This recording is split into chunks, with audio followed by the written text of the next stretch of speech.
असे स्वप्न पाहिले नाहीत म्हणून आपण इथं साजरे करतोस, हा कार्यक्रम साजरा करत आहोत. शिवरायांनी असं स्वप्न पाहिलं नाही म्हणून आपण स्वाभिमानानं जगत आहोत. मी जे काही आज आहे शिवरायांच्या विचारांचा त्याच्यामध्ये सगळ्यात मोठा वाटा आहे. माझ्या वेळातला वेळ काढून मी आजही अनेक गडावर भेटी दिल्या, रायगड राजगड सगळीकडे भेटी दिल्या.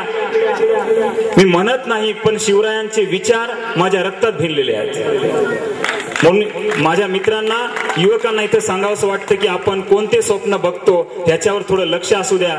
स्वप्नानुसार ते स्वप्न आपण साकार करतो आणि मग पुढे जात असतो. आपल्या स्वप्नातून आपला देश घडत असतो.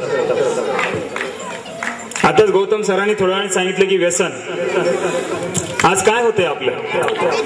ठीक आहे, आपण म्हणतो की जगाला आता शिवा पाहिजे, भारताला शिवा पाहिजे. विचार दिलेत त्यांनी, जे आपल्याला जे काय दिलंय ते का आपल्याला जपता येऊ नये. आपण का वाट बघावं की शिवाजी महाराज पुन्हा यावे. शिवाजी महाराजांनी जे दिलंय तेच आपल्याला का साकार करता येऊ नये.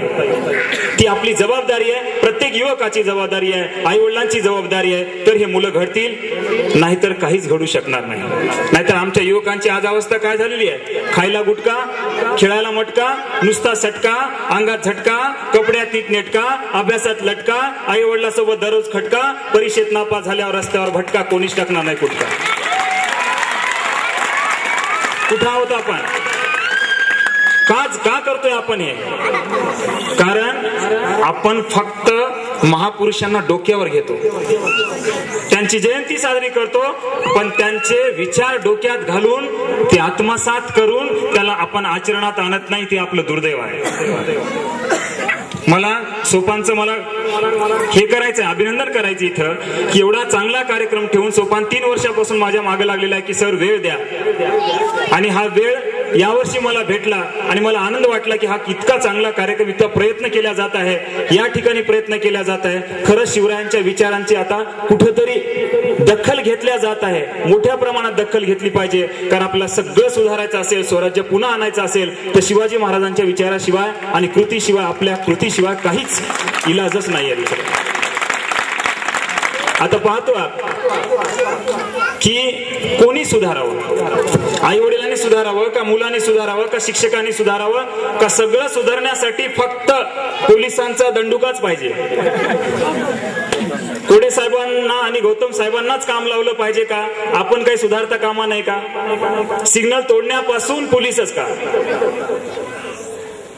असं का व्हावं. कारण आपल्या विचारात बदल झालेला नाही. आपल्या विचारात बदल झाला पाहिजे. याच्यासाठी काय, आपल्याला कुठल्या गोष्टीचा अडथळा होत आहे. आपल्यामध्ये आळस भरलाय, आपलं स्वप्न बरोबर नाही आहे. आता स्वप्न म्हटलं की तुम्हाला आठवतं एपीजे अब्दुल कलामचं, बऱ्याच जणांना विद्यार्थ्यांना आठवतं की मोठं स्वप्न, छोटं स्वप्न पाहणं गुन्हा आहे, मोठा स्वप्न बघा. मी म्हटलं मुलांना की मोठं स्वप्न, मला विचारलं की मोठं स्वप्न पाहण्यासाठी काय करावं सर. मी म्हटलं मोठी झोप घ्यावी, लांबच्या लांब, म्हणजे स्वप्न तुटणार नाही.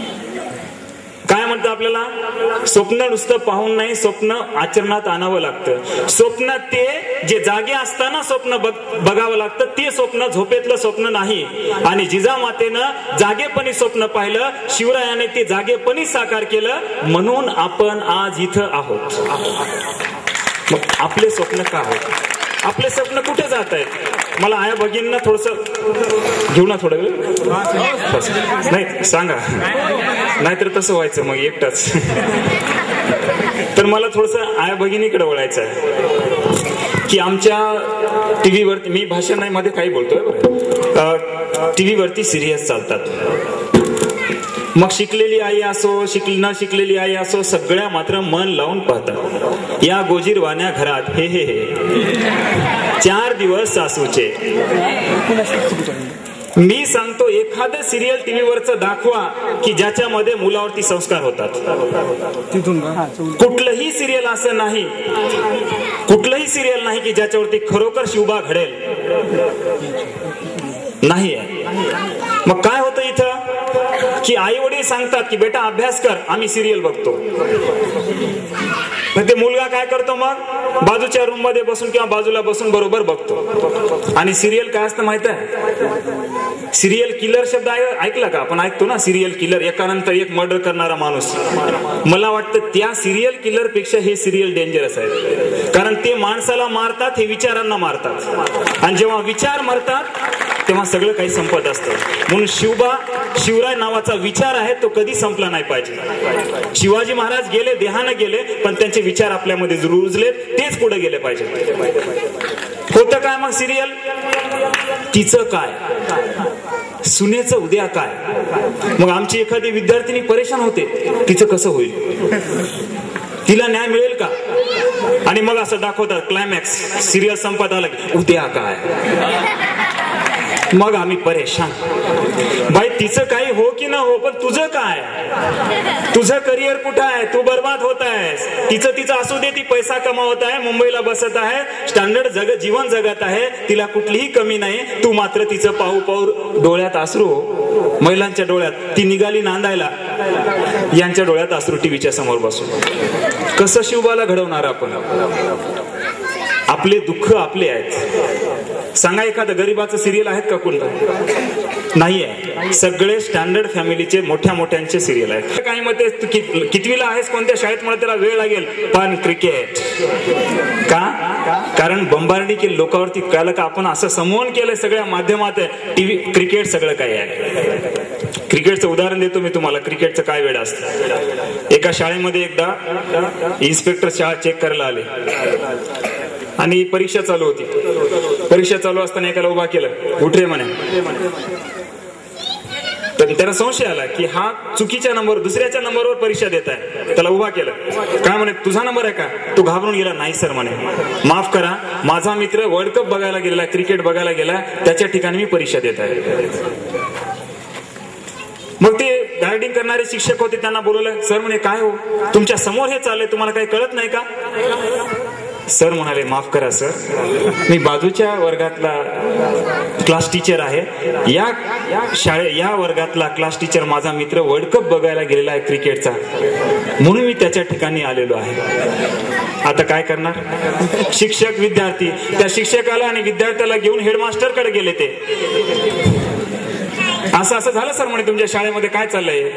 हेडमास्टर म्हणाले, माफ करा सर, मी ह्या शाळेचा हेडमास्टर नाही, मी दुसऱ्या शाळेचा आहे. या शाळेचा हेडमास्टर माझा मित्र वर्ल्ड कप बघायला गेलेला आहे, क्रिकेट बघायला गेला, म्हणून मी त्या ठिकाणी आलेलो आहे. हे सगळं झालं, जाऊ द्या म्हणे. मग ते शाळा तपासणीस म्हणाले, इन्स्पेक्टर, की तुमची शाळा वाचली म्हणे. कारण या ठिकाणी जर ओरिजिनल खराखुरा तपासणीस आला असता माझा मित्र जो वर्ल्ड कप बघायला गेलेला आहे, मी त्याच्या ठिकाणी आलो म्हणून तुमची शाळा वाचली. सगळ्यांना क्रिकेटचं वेड लागलेलं आहे. लक्षात ठेवा, राजकारण, खेळ, क्रिकेट ह्याची आपल्याला माहिती पाहिजे, पण भाग नको. कधी तुम्हाला, मला म्हणायचं नाही की तुम्ही राजकारणात जाऊ नये, पण योग्य वेळ बघा. तुमचं करिअर बघा, तुमचं नॉलेज कुठं आहे, तुमचं ज्ञान किती मिळालं ते बघा, आणि त्याच्यानंतर त्याच्यामध्ये पडा. जसं मला वडिलांचा बद्दल एक गोष्ट सांगावी वाटते की मला एक सांगा, आपल्या मुलाला म्हणतो, मुलाला म्हणण्याचा कोणत्या वडिलांना अधिकार आहे? मी थोडस खोचक बोलतो आहे, वाईटही वाटेल, माझ्यापेक्षा सगळे वरिष्ठ आहेत, इथं मी फार लहान आहे तुमच्यापेक्षा. सर शिक्षक जाऊ लागले आणि एक ती घटना बघितली की एक मुलगा आंब्याच्या झाडाखाली आंबे वेचत होता आणि ते शेतकरी पळत आला, त्याला पकडलं. काय रे म्हणे, आंबे चोरतोस, तुला लाज वाटते का? चल तुझ्या वडिलाकडे. कुठे आहेत तुझे वडील? दुसऱ्याचे आंबे चोरताना लाज वाटत नाही? कुठे आहेत तुझे वडील? मुलांनी वर असं केलं, आंब्याच्या झाडावर बसून आंबे तोडून खाली फेकत. तुम्ही आम्हा आधार नवक्रांतीच्या युगाचे, तुम्हीच शिल्पकार, आई सदैव माना, वंदा गुरुजनाना, जगी भावने हुनिया, कर्तव्य थोर जाना, गंगे परी पवित्र, ठेवा मनी विचार, तुम्ही आम्हा आधार, तुम्ही आम्हा आधार. हे माझे 4-5 हजार शब्द संपून मी समारोप करतो. जय जिजाऊ, जय शिवराय. जय जय महाराष्ट्र माझा, गरजा महाराष्ट्र माझा. जय जय महाराष्ट्र माझा, गरजा महाराष्ट्र माझा. जय जय महाराष्ट्र माझा, गरजा महाराष्ट्र माझा. रेवा वरदान कृष्ण कोयना भद्रा गोदावरी, एकपणाचे भरती पाणी मातीच्या घागरी. हिमथडीच्या